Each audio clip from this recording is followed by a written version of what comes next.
On Sunday, Prime Minister Narendra Modi accused the opposition party, the Indian National Congress, of carelessly giving away the island of Katchatheevu to Sri Lanka. His comments came after the state president of the Bharatiya Janata Party in Tamil Nadu, K. Annamalai, raised the issue of Katchatheevu based on RTI replies obtained by him.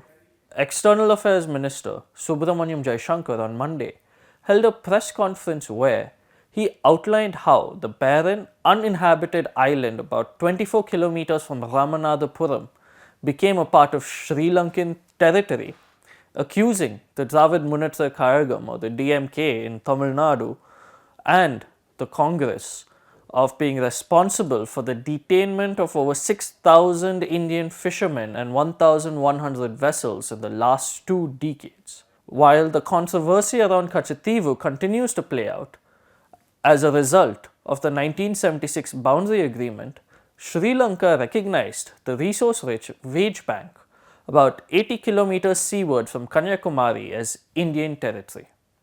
Hello and welcome to The Print. My name is Keshav Padmanabhan and I will explain where is the Wadge Bank and what this shelf means for India. The Wadge Bank is a continental shelf about 80 kilometers or 50 miles seaward from the coast of Kanyakumari and has been subject to commercialization by fishermen from Sri Lanka since the 1920s. The Wadge Bank is situated south of Kanyakumari and lies between the latitudes of 7 degrees 10 and 8 degrees north and longitudes of 76 degree 40 east and 78 degree east. The agreement between India and Sri Lanka states that it is outside the territorial waters of India, but a part of the exclusive economic zone. The bank shelves gradually up to 200 meters in depth from about 18 meters close to the shore.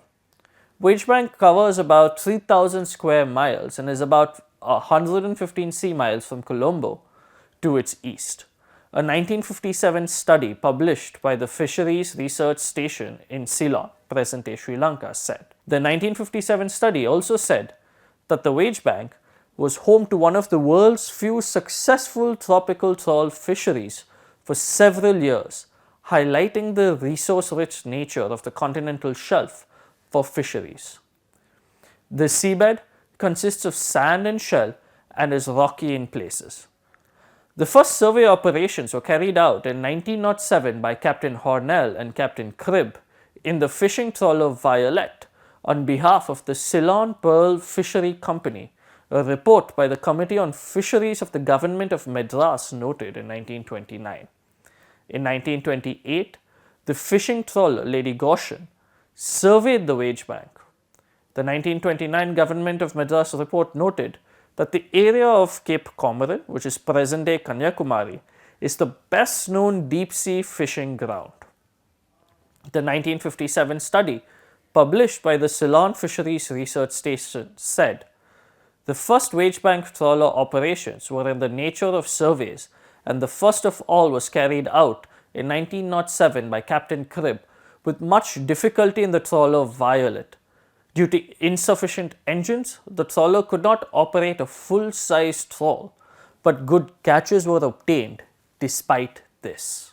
According to a 1987 report by the Central Marine Fisheries Research Institute, or the CMFRI, the Wadge Bank is a rich fishing ground from May to October. Foreign skippers consider the weather conditions are more favorable to fishing in the bank than in European waters, added the CMFRI report. The 1976 Maritime Boundary Agreement between India and Sri Lanka recognized New Delhi's sovereignty over the Wadge Bank. The Wadge Bank, which is located near Cape Comorin, the general description and outline of which is given in the enclosed note and chart, lies within the exclusive economic zone of India, and India shall have sovereign rights over the area and its resources, said the agreement between India and Sri Lanka, signed on 23rd March 1976. However, its richness in resources is not limited to fisheries, with the central government's bid for oil exploration in the area earlier this year. The 1976 agreement between India and Sri Lanka has a provision specifically for this instance.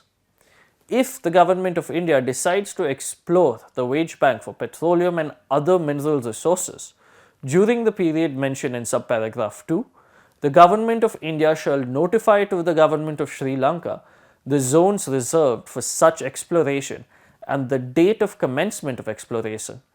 Sri Lanka fishing vessels shall terminate fishing activity, if any, in these zones with effect from the date of commencement of exploration, said the 1976 agreement. A few months ago, the Indian Ministry of Petroleum and Natural Gas put out a notice inviting offers, or an NIO, under the Hydrocarbon Exploration and Licensing Policy, or known as the HELP, for the exploration of oil in this area. Local residents objected to the notice, highlighting its importance to local fishing communities in Kanyakumari, but the possibility to use the resources present in the bank is a result of the 1976 agreement, where Sri Lanka, which had been commercially fishing using trawlers in the area since at least the early 1920s, withdrew its claim on the region. That is all from me today. Subscribe to The Print for more such news and analysis. Thank you.